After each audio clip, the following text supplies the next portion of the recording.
Assalamualaikum warahmatullahi wabarakatuh. Good morning, everyone.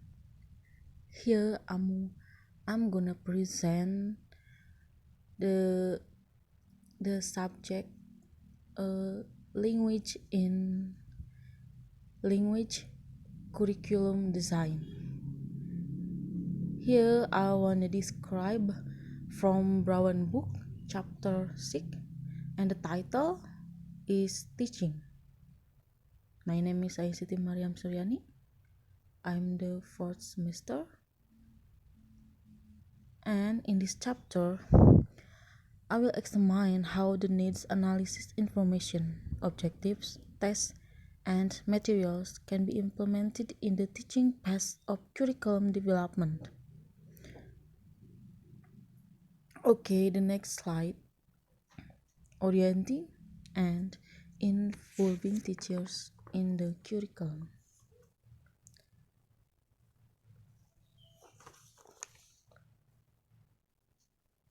As well as the needs of the student in an institution. In this section, I will not dwell on those suggestions.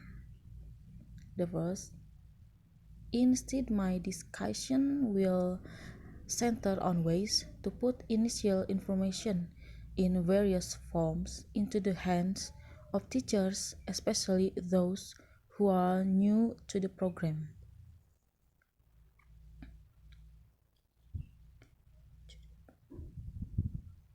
Generally, the purpose of such information dissemination is to anticipate the kinds of questions that all instructor will have so that each teacher individually will not have to waste time seeking out the answers. And the next slide. Initial information. The impression and facts that the teacher received in the first few weeks or months of their stay in a language program may well shape their views and action within the program for years to come. Hence, the initial information that teacher get is an information part of the teaching element of curriculum development. Such initial information can take the form of an orientation meeting during which the basic information needed to perform adequately can be conveyed to teachers, or be delivered in the form of a written teacher's guide or both. The first, orientation. Preferable before the instruction period begins, but certainly as soon as possible, new teachers should be oriented to the language program in which they are working. Instructors who have already been teaching in the program for a while may also benefit from periodic reorientation, especially if the program has a dynamic, rapidly evolving curriculum. Such a meeting may take many forms. An orientation meeting might consist of nothing more than a 1 hour get-together during which the teachers are given the basic information they will need to accomplish their jobs. The second, teacher's guide. A good idea for planner or administrators to prepare a handy guide or handbook containing all vital program information so that teachers can refer to it when they have questions. This guide should contain as much information as possible. In the next section, I suggest many options concerning what teachers need to know. Only some of the issues I discuss will apply to any particular program. Conversely, other important issues I do not discuss might well apply to a specific curriculum or program. A teacher's guide has the added benefit of saving administrators, curriculum developers, and secretarial staff for being asked numberingly repetitious questions by the new teachers. And the third, reference documents. Other types of documents documents may serve as useful reference for new teachers. For instance, in addition to the teacher's guide copies and of any needs analysis documents might prove interesting to the teachers, particularly those documents that apply to the same course or skill area to which they have been assigned. This hand sorry. Teachers should also receive copies of the relevant course objectives and any first day handouts that have been used in the past to describe the courses. These handouts are traditionally called syllabuses in classrooms in the United States. Okay, next slide. Types of information teachers need. Here there are many types of information that be needed by teachers.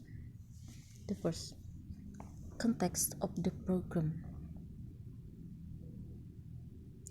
If the curriculum is a large cell and for use in a public school setting, information might useful be supplied about the national, state, or school district language policies, as well as their impact on teacher and teaching practices, parental attitudes, and support the school system and its operation, vis-a-vis language program, the examination system, and materials. For all language programs, useful information might include a description of the institution itself, its resources, and the administrators, teachers, and learners involved. Additional information might be provided on the curriculum development stage that have already taken place. And the second is learners. New teachers will quite naturally be curious about the learners they will be teaching. Since group of students can vary widely, curriculum designers should provide teachers with information that focuses on ways in which the students' characteristics are related to the design of the program and directly to the researching. In the other words, curriculum designers must determine from the possible range of learner variables those that are most likely to influence the delivery of instruction and the outcome of the program. And then teachers. Teachers may differ in their individual teaching skill, in their attitudes toward teaching, in how they teach, in the demands then that can be made on them, and so forth. Because all these factors and more may play a crucial role in determining the effectiveness and dynamics of the curriculum, teachers might beneficially be described to themselves.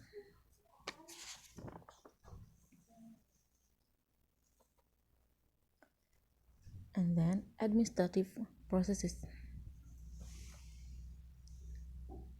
Teacher will also need information about the administration of the program, employee issue, or issues of how various personnel interact in the program might be included under this category. Any constraint concerning how decisions are made and implemented should be described. Institutional requirements should also be covered. For instance, whether teachers are required to submit formal lesson plans or serve on curriculum committees, and whether teachers are assigned to or choose their own teaching responsibilities. Still, other considerations may be related to resources and budget. In short, information on the administrative process can be very complex, so those in charge of introducing New teachers to a program need to provide information about these processes to help new teachers avoid or at least minimize mistakes later. And then the last is instruction.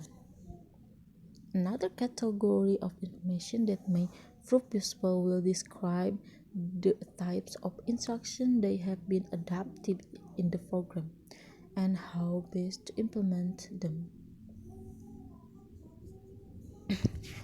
Okay, let's go to the next slide. Here, supporting teachers. In their job or on duty, the teacher needs supporting, and a successful curriculum will provide much more in teacher support. Such support may take the form of helping the teachers to understand their place in the curriculum, helping them to think about their own teaching, providing a framework of administration sorry administrative and curricular support, or providing means for dealing with the inevitable qualities that will emerge in any language program. And the next slide, the teachers and students placed in the curriculum. In the curriculum, the teacher and the student have their own role on the curriculum. And the first, some role that the teacher may assume in the classrooms. The teacher need analyze to analyze to analyze her or his work, and then provide the student input, and motivator, organizer and controller of student behavior, and then demonstrator of accurate language production, material developer, monitor of students learning, counselor and friend. Yeah, that's the role the teacher that assume in the classroom. The roles of the teachers in the curriculum or assume in the classroom. And then the role of students. In general, the place of learners in the curriculum will relate to their preference with regard to concepts like the following, such as learning approaches, attitude towards learning styles, strategies used in learning activities, patterns of interaction, degree of learner control over their own learning, what constitutes effective teaching, the nature of effective learning. Those are the role of students and the teachers in the curriculum, or teachers and students place. And then helping teacher to teach. The teacher also need helping to teach, not just by own self.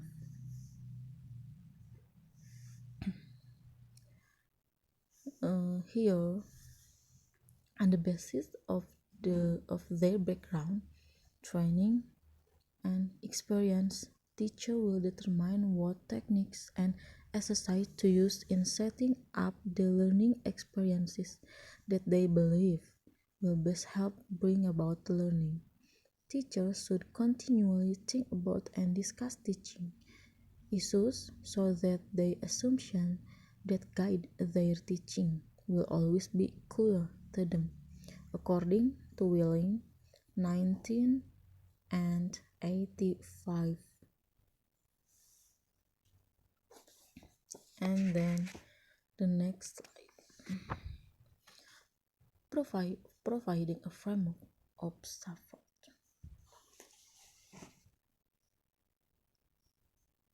A teacher must provide a framework before he or she work or before he or she teach or enter the classroom. Here the first, administrative support. Teachers who feel isolated may spend a disproportionate amount of their time planning and preparing for class. Alternatively, a curriculum in which the administrators view their job as supporting the teacher will be a curriculum in which the teachers are in a better position to do a good job of teaching. And then curricular support. Of course, the teacher need the curricular support for providing a framework.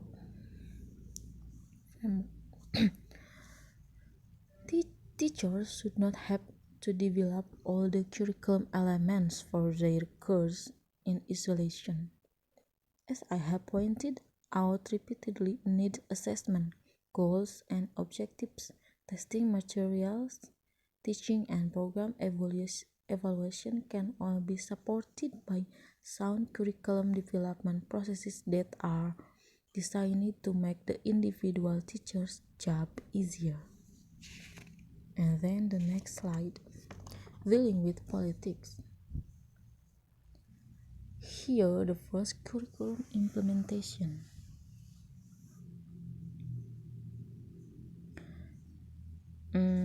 What is curriculum implementation? Every situation will vary in terms of how politics must be handled. After all, the dynamics of a program will largely be a function of the personalities and problems interaction at a particular point in time. However, I can suggest some general guidelines so that curriculum developers can increase their chance of avoiding resistance and calamitous problems in implementing a program. And then program management. According to Pennington, 1983 has pointed the following as program characteristics that administrators should foster. First, to provide good quality instruction, an objective shared with ESL teachers. Maintain high standards, have well-defined testable objectives, have systematic and consistent placement and advancement of students. And the second, to have everything run smoothly, avoid frequent major change, devise a curriculum which is easy to implement. Please supervisor, teacher, student themselves. And then here, monitoring teachers.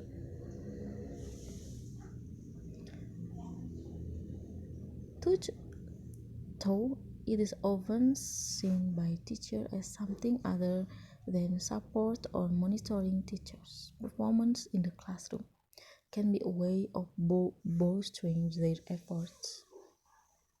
Many teachers are defensive about monitoring of their teaching because such supervision makes up accountability.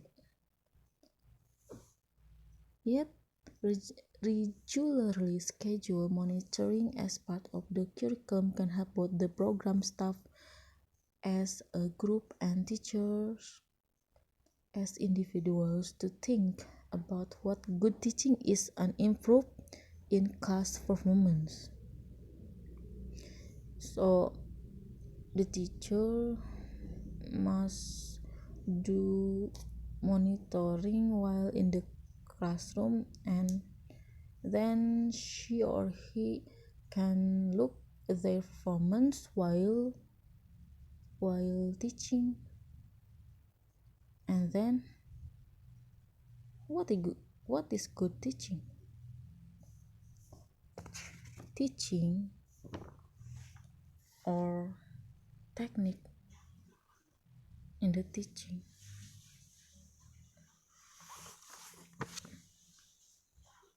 Here, according to Pennington and Brown, include three indicators of excellence in all aspects of a language program: consistency, efficiency, and effectiveness.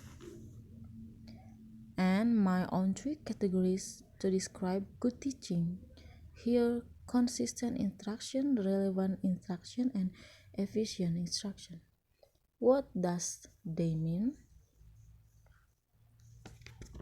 The first, consistent instruction, is the first of the qualities important to sound language teaching. The result of the learning processes in a program should be consistent over time and between sections of the same course. And then the second, relevant instruction, is the second crucial characteristic of sound instruction.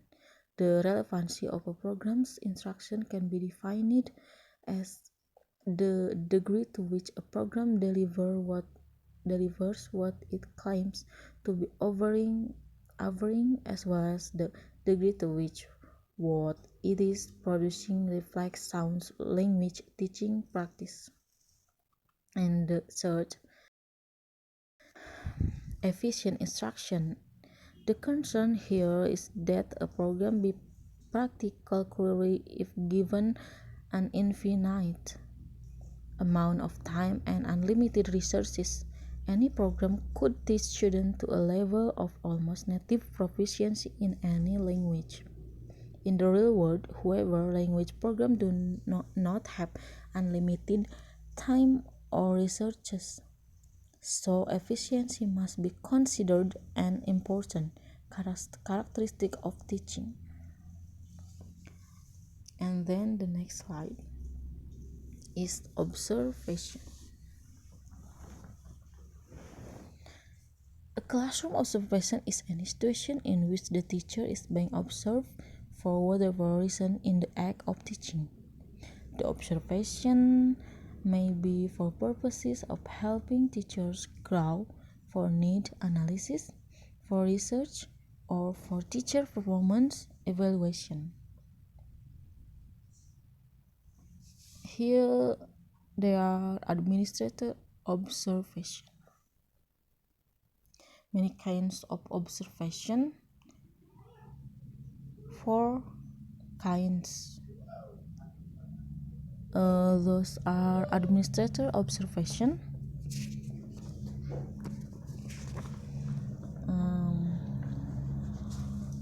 most competent teachers that I know welcome classroom observation of their work as long as they are warned in advance about when the visit will occur and who will be doing the observing. If such observations are regularly scheduled and built into the curriculum, teachers will seldom refuse to participate. And then peer observation. Peers are another effective resource for helping to monitor teachers in a way that contributes to the professional development of both the observer and the teacher. If each teacher is required to observe at least 2 other instructors who are teaching the same or similar courses, or even different ones for that matter, they are bound to learn something of use in terms of teaching content, style, organization, atmosphere, attitudes, or any number of other classroom characteristics. And then self-observation. Another effective alternative to traditional classroom observation practices is to conduct observation via video camera rather than in the person of an administrator or a peer.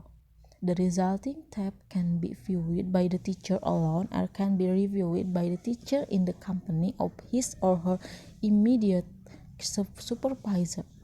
I advocate this latter strategy because it allows the teacher to make observation, allows the administrator to observe and explain what is on his or her mind, promote discussion of teaching issues, and perhaps most importantly, ensure that the administrator will spend a certain amount of time talking with each teacher.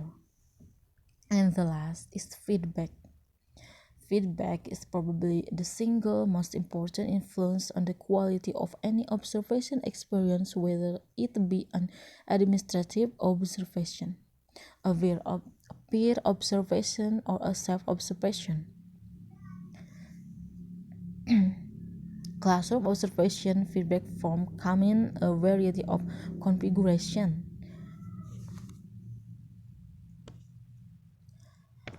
And then the next slide, students evaluation.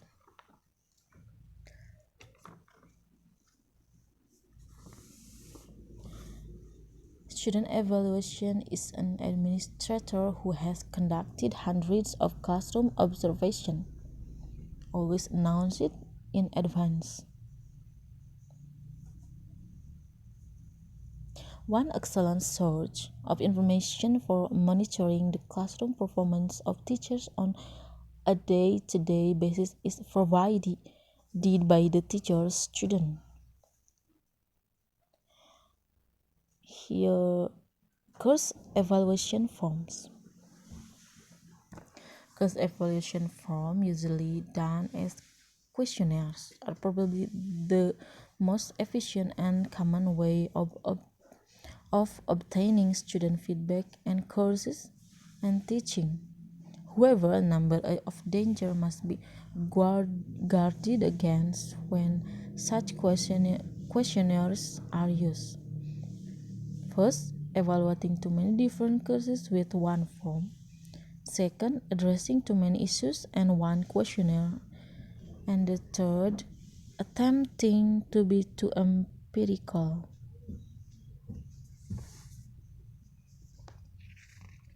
And then interview. Teaching can also be monitored through formal or informal interview. To do this, there would probably have to be some individual teacher or administrator or a committee that has responsibility for fielding student complaints and suggestions that arise in this manner. And then student representative meeting. In this system, a student representative from each class is elected by fellow students to represent them in regular meetings held with program administrators. At these meetings, administrators can get a general sense of student satisfaction with the instruction going on in the instruction. Information gathered face to face like this allows those in charge of the processes to ask any questions that might help clarify when they are hearing and help them to interpret the general mood. And then the next slide is revitalizing teachers. Teachers are also rumored to be living, breathing, creative human beings like us, like students, like all people in the world. Since they are human beings, they often have problems that might interfere with their work. Consequently, some provision should be made for helping teachers to feel upbeat and positive about what they are doing. And then teacher burnout, because the teacher are human beings like I mentioned in the last or previous slide, they don't have infinite reserve of stamina. In fact, they may sometimes get tired and run down. Such a state of affairs can be symptomatic of what, according to Grace 1982, describes as burnout, which she defines as the exhaustion that results from excessive drain on a person's energy and research because of overwhelming problems. Victims of burnout feel frustrated and cynical about their work and gradually lose their effectiveness on the job. And then, growing as a teacher. Growing as a teacher, as a remedy for the burnout problem, Grace, according to Grace 1982, suggests that the teacher must adopt positive attitude toward their subject matter, their students, their colleagues, the program, and themselves.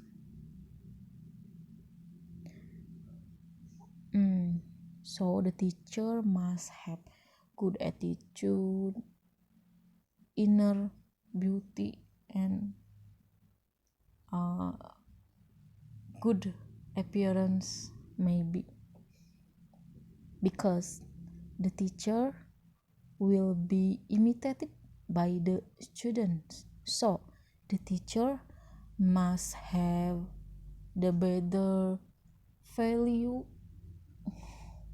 by the other, because because the teacher as public figure, I think. Okay, finally this presentation the end, and